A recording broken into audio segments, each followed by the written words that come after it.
সাধারণকালের ষোড়বিংশ সপ্তাহ মঙ্গলবার।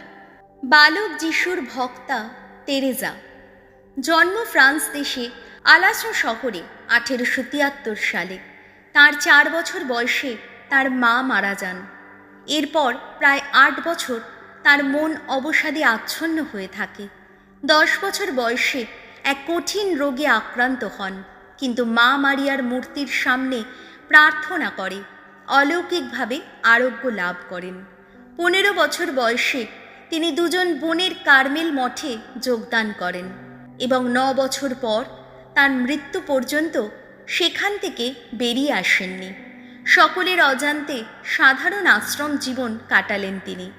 অসাধারণ কিছু করলেন না, তবু তার মৃত্যুর কয়েক বছর পরে তার নাম সারা জগতে ছড়িয়ে পড়ে।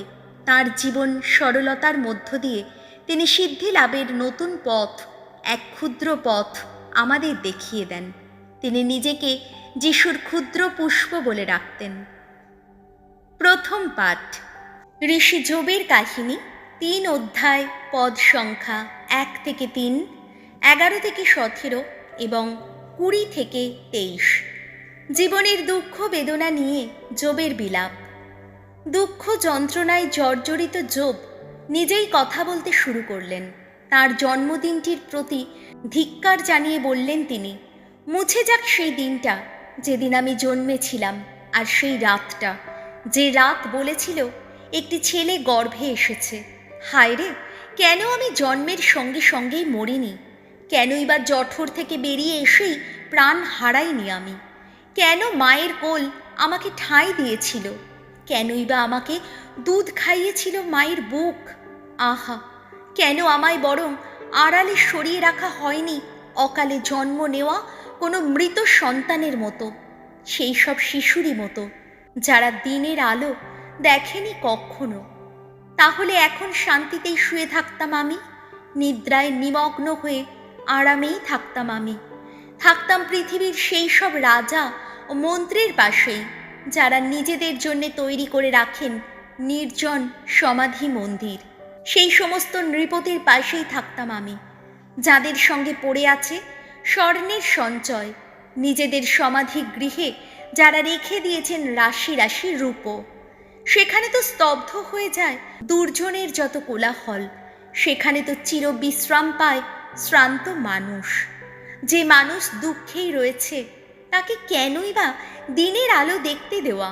তিক্ততায় বিষিয়ে রয়েছে যাদের প্রাণ, কেনই বা তাদের জীবন দেওয়া? তারা তো মৃত্যুর পথ চেয়েই থাকে, তবুও মৃত্যু আসে না। গুপ্তধন খোঁজার চেয়ে মৃত্যুর সন্ধানেই তাদের তো বেশি ব্যাকুলতা। সমাধি স্থানে এসে তারা উল্লসিত হয়, কবরের কাছে এসে আনন্দই পায় তারা। যে নিজের চলার পথ নিজেই দেখতে পায় না, যার চারদিকে ঈশ্বর গড়ে তুলেছেন বাধার বেষ্টনী, বলো কেনই বা তাকে দিনের আলো দেখতে দেওয়া? প্রভুর বাণী, শ্যাম সঙ্গীত, ধুয়ো। তোমার কাছে যায় যেন প্রভু আমার এই প্রার্থনা।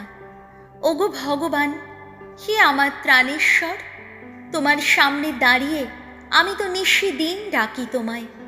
তোমার কাছে যেতে পারে যেন আমার এই প্রার্থনা। কান দাও ওগো আমার কাতর ডাকে। ধুয়ো। তোমার কাছে যায় যেন প্রভু আমার এই প্রার্থনা। দুঃখের ভারে শ্রান্ত যে আজ আমার এই অন্তর, প্রাণটা আমার অধোলোকের পার বুঝি ছুঁয়ে যায়। অন্যের চোখে আমি তো এখন তাদেরই একজন। রসাতলে নেমে যাচ্ছে যারা, হায় আমি যেন শক্তিবিহীন কোনো মানুষেরই মতো। ধুয়ো। তোমার কাছে যায় যেন প্রভু আমার এই প্রার্থনা। এমনই মানুষের মতো যাকে একা ফেলে রাখা হয়েছে মৃতদের মাঝখানে। আমি যেন সমাধি শায়িত সেই মৃতদেরই মতো। তুমি ভুলেই গিয়েছ যাদের, তোমার বাহু বেষ্টনী থেকে বিচ্ছিন্ন হয়েছে যারা। ধুয়ো। তোমার কাছে যায় যেন প্রভু আমার এই প্রার্থনা। তুমি তো আমাকে ফেলে রেখেছ রসাতলের নিম্নতম স্থলে, রেখেছ আমায় অতল গভীরে ঘন তমসার বুকে আমার ওপর এখন চেপে বসে আছে তোমার ক্রোধের ভার। তোমার ঢেউয়ের আঘাতে আঘাতে তুমি যে পীড়িত করতেই থাকো আমায়। ধুয়ো, তোমার কাছে যায় যেন প্রভু আমার এই প্রার্থনা। বাণী বন্দনা। জয় জয় প্রভুর জয়। সেবা পেতে নয়, সেবা করতেই এসেছি আমি জগতে। এসেছি প্রাণের মূল্য দিয়ে সবারই মুক্তি দিতে। জয় জয় প্রভুর জয়। লুক রচিত মঙ্গল সমাচার ৯ অধ্যায়, পদ সংখ্যা ৫১ থেকে ৫৬। দৃঢ় সংকল্প নিয়ে যিশু জেরুজালেমের পথে যাত্রা করলেন। যিশুর তখন স্বর্গে উন্নীত হবার সময় এগিয়ে আসছে। সেই সময় তিনি দৃঢ় সংকল্প নিয়ে জেরুজালেমের পথে যাত্রা করলেন। তার আগে তিনি কয়েকজন দূতকে পাঠিয়ে দিলেন।